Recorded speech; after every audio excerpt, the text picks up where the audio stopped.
First point लिखते हैं। First note one में अगर पूछा जाए कि between two numbers how many rational numbers are present, तो बिटवीन टू नंबर्स हम बोल सकते हैं infinite rational numbers are present. Between two numbers infinite rational numbers are present and infinite irrational numbers also present. Infinite rational number या infinite irrational numbers are present. चाहे कोई भी number हो, कितना भी छोटा छोटा नंबर, लाइक 0.1 से लेके 0.2, तो 0.1 से लेके 0.2 के बीच में ये दो नंबर है। इन दोनों नंबर्स के बीच में इनफाइनाइट रैशनल नंबर प्रेजेंट होंगे और इनफाइनाइट इररैशनल नंबर प्रेजेंट होंगे। और नेक्स्ट पॉइंट लिखते हैं नोट 2, अगर पूछा जाए number just greater than any number, तो क्या हो सकता है इसका आंसर? जस्ट ग्रेटर देन बोले या फिर जस्ट लेस देन बोले? नंबर जस्ट ग्रेटर देन और number just less than any number does not exist. ठीक है, ऐसा क्यों हुआ? लाइक जैसे मान लिया जाए नंबर लाइन है और नंबर लाइन पे अगर पूछा जाए कि ये 0 है, मान लिया ये 1 है, पूछा जाए कि 1 से जस्ट बड़ा नंबर बताओ, तो 1 से जस्ट बड़ा नंबर कोई बोल सकता है 1.1, कोई बोल सकता है 1.01, कोई बोल सकता है 1.001, कोई बोल सकता है 1.00001 एंड सो ऑन। तो इसका मतलब क्या हो गया कि हम कभी पहुंच ही नहीं पाएंगे कि जस्ट बड़ा क्या है, बोल ही नहीं सकते हैं। तो क्या हो गया? Does not exist. Similar way में अगर पूछा जाए कि 1 से जस्ट छोटा नंबर बताओ, तो 1 से जस्ट छोटा नंबर क्या हो जाएगा? 0.9 बोले, कोई बोलेगा 0.99, कोई बोल सकता है 0.999 एंड सो ऑन। तो इसका मतलब कि हम भी वहाँ तक नहीं पहुँच सकते हैं। इसका मतलब किसी भी नंबर से जस्ट बड़ा या जस्ट छोटा कोई नंबर नहीं होता है, यानी कि नंबर एग्जिस्ट नहीं करता है। अगर पूछा जाए कि 1 से जस्ट छोटा इंटीजर बताओ, तब तो 0 हो जाएगा, या 1 से जस्ट बड़ा इंटीजर बताओ तो 2 हो जाएगा। ठीक है, अगर स्पेसिफिक टाइप का नंबर पूछा जाए किसी नंबर से तो बताया जा सकता है, बट अगर जस्ट पूछा जाए कि किसी नंबर से जस्ट बड़ा रियल नंबर बताओ तो हम नहीं बता सकते हैं। ठीक है, तो ये क्या हो जाएगा? डज नॉट एग्जिस्ट हो जाएगा। ठीक है, तो नेक्स्ट जो थर्ड पॉइंट है, तो नोट 3 में एक पॉइंट लिखते हैं, plus minus infinity is not a number. Plus minus infinity एक नंबर नहीं होता, ये एक नोटेशन होता है, बहुत बड़ा नंबर को रिप्रेजेंट करने का एक तरीका हो गया। तो ये एक नंबर नहीं है, इसीलिए ये किसी भी नंबर की प्रॉपर्टी या किसी भी नंबर के अलजेब्रा को फॉलो नहीं करेगा। इसका मतलब ये नहीं कि इन्फिनिटी प्लस इन्फिनिटी को हम 2 इन्फिनिटी लिख सकते हैं, है ना, ऐसा नहीं कर सकते हैं। या इन्फिनिटी माइनस इन्फिनिटी को 0 लिख सकते हैं, ये भी नहीं कर सकते हैं। या इन्फिनिटी बाई इन्फिनिटी को 1 लिख सकते हैं, ये भी नहीं कर सकते हैं। ठीक है, क्योंकि ये नंबर्स की प्रॉपर्टी को फॉलो ही नहीं करेगा, क्योंकि ये खुद नंबर नहीं है। ठीक है, तो ऐसा नहीं करेंगे ऑफ कोर्स। आगे चल के इसके बारे में पढ़ेंगे लिमिट चैप्टर में डिटेल में। तो अभी बस इतना याद रख लिया कि इन्फिनिटी जो है एक नंबर नहीं होता है। और दूसरा बात इसमें ध्यान रखने लायक बात यह है कि हमेशा इन्फिनिटी जो है वो हमेशा ओपन ब्रैकेट के साथ आएगा। इसका मतलब कि अगर कोई इन्फिनिटी क्लोज लिख दिया तो नहीं हो सकता। जैसे माइनस इन्फिनिटी से लेके प्लस इन्फिनिटी क्लोज, तो ये लिखने का तरीका गलत है। इन्फिनिटी जो है वो हमेशा ओपन ब्रैकेट के साथ ही आएगा। माइनस इन्फिनिटी से 0 लिखना हो तो ऐसे लिख सकते हैं, यानी इन्फिनिटी से लेके माइनस इन्फिनिटी से प्लस इन्फिनिटी दोनों जगह क्या लिखेंगे? ओपन लिखेंगे। तो जो प्लस माइनस इन्फिनिटी है वो हमेशा क्या आता है? वो हमेशा ओपन ब्रैकेट के साथ ही लिख सकते हैं।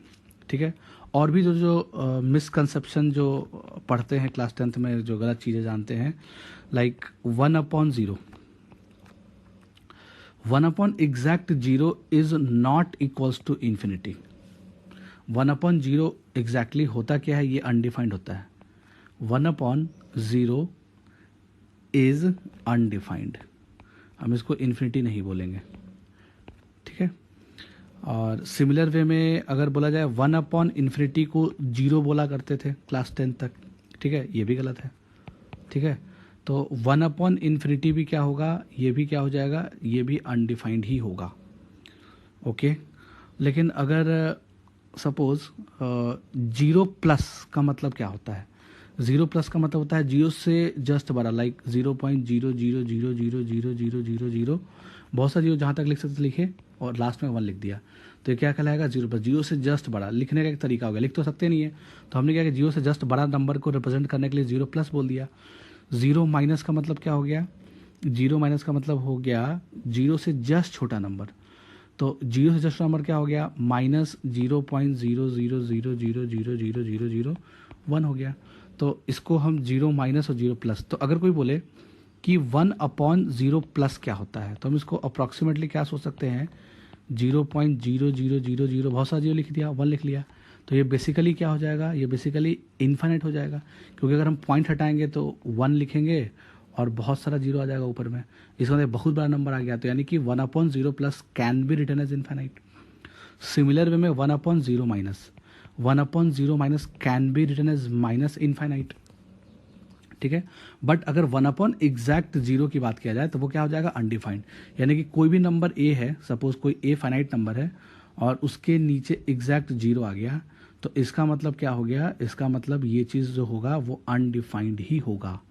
डिनोमिनेटर में एग्जैक्ट 0 मतलब अनडिफाइंड, बट अगर ए है और नीचे में ए कोई फाइनाइट नंबर है, नीचे में 0+ है, तो हम इसको इनफाइनाइट लिख सकते हैं। अब नेक्स्ट नोट में लिख सकते हैं, कुछ सिंबल्स हैं, लाइक सिंबल नंबर 1, ये उल्टा ए टाइप का चीज़, अगर ये लिखा हुआ है इसको पढ़ते हैं फॉर ऑल। तो आगे चल के मैथ्स के जब क्वेश्चंस करोगे उसमें कहीं लिखा हुआ मिलेगा, जैसे कोई भी क्वेश्चन है उसमें लिखा हुआ है for all x belongs to r, इसका मतलब कोई स्टेटमेंट ट्रू है, for all x belongs to real number, इसको ऐसे पढ़ेंगे, ठीक है। और सिमिलर वे में एक ऐसा कुछ आएगा, उल्टा ई लिखा हुआ, उल्टा ई का मतलब होता है देयर एग्जिस्ट, लाइक जैसे मान लिया जाए x² - 9 = 0, अगर ये लिखा हुआ है और साथ में लिखा हुआ है, बगल में लिख दिया there exist x belongs to some real number such that x² - 9 = 0, तो ऐसा पढ़ सकते हैं, there exist x belongs to some real number such that x² - 9 = 0, तो ये एक स्टेटमेंट हो गया। तो उल्टा ई का मतलब क्या होता है? There exist. सिमिलर वे में ये जो सिंबल होता है इसको बोलते हैं इम्प्लाइज, तो ये जो एरो है ये क्या रिप्रेजेंट करता है? ये इम्प्लाइज, इसको पढ़ेंगे इम्प्लाइज। इम्प्लाइज का मतलब क्या हो गया? लाइक x = 3 इम्प्लाइज, सॉरी हम ऐसे लिख सकते हैं x² - 9, x² - 9 implies x = +-3, sorry x² - 9 = 0 implies x = +-3, तो इसको पढ़ने का एक तरीका हो गया। तो ये 3 सिंबल ध्यान में रखेंगे ऑफकोर्स। और उसके अलावा नेक्स्ट नोट में लिखेंगे नोट 6 क्या बोलता है कि ग्रेटर देन इक्वल्स टू, इस सिंबल को क्या पढ़ेंगे? इस सिंबल को पढ़ेंगे, ये सिंबल का मतलब है ग्रेटर देन और इक्वल टू, ग्रेटर देन और इक्वल्स टू। जैसे मान लिया जाए कि 4 is greater than equals to 3, तो ये स्टेटमेंट ट्रू है या फॉल्स है? तो इसको अगर हम ब्रेक करके लिखें इस स्टेटमेंट को, 4 is greater than equals to 3, इसका मतलब क्या हो गया? 4 इज ग्रेटर देन 3 और 4 इज इक्वल्स टू 3, तो दोनों स्टेटमेंट में से, यानी इसको अगर हम स्टेटमेंट 1 बोलें और इसको स्टेटमेंट 2 बोलें, अगर दोनों स्टेटमेंट में से कोई भी एक स्टेटमेंट ट्रू हो गया तो ओवरऑल ये जो शुरू का जो 4 ग्रेटर देन 3 स्टेटमेंट है वो ट्रू हो जाएगा। तो ऑफकोर्स ये स्टेटमेंट क्या है? ट्रू है। सिमिलर वे में अगर लिखा हुआ रहे 4 is greater than equals to 4, तो इसको अगर हम ब्रेक करके लिखें तो 4 ग्रेटर देन 4 और 4 इक्वल्स टू 4, तो दोनों स्टेटमेंट में से अगर कोई भी एक स्टेटमेंट ट्रू हो गया तो ओवरऑल इस स्टेटमेंट को क्या बोला जाएगा? True statement.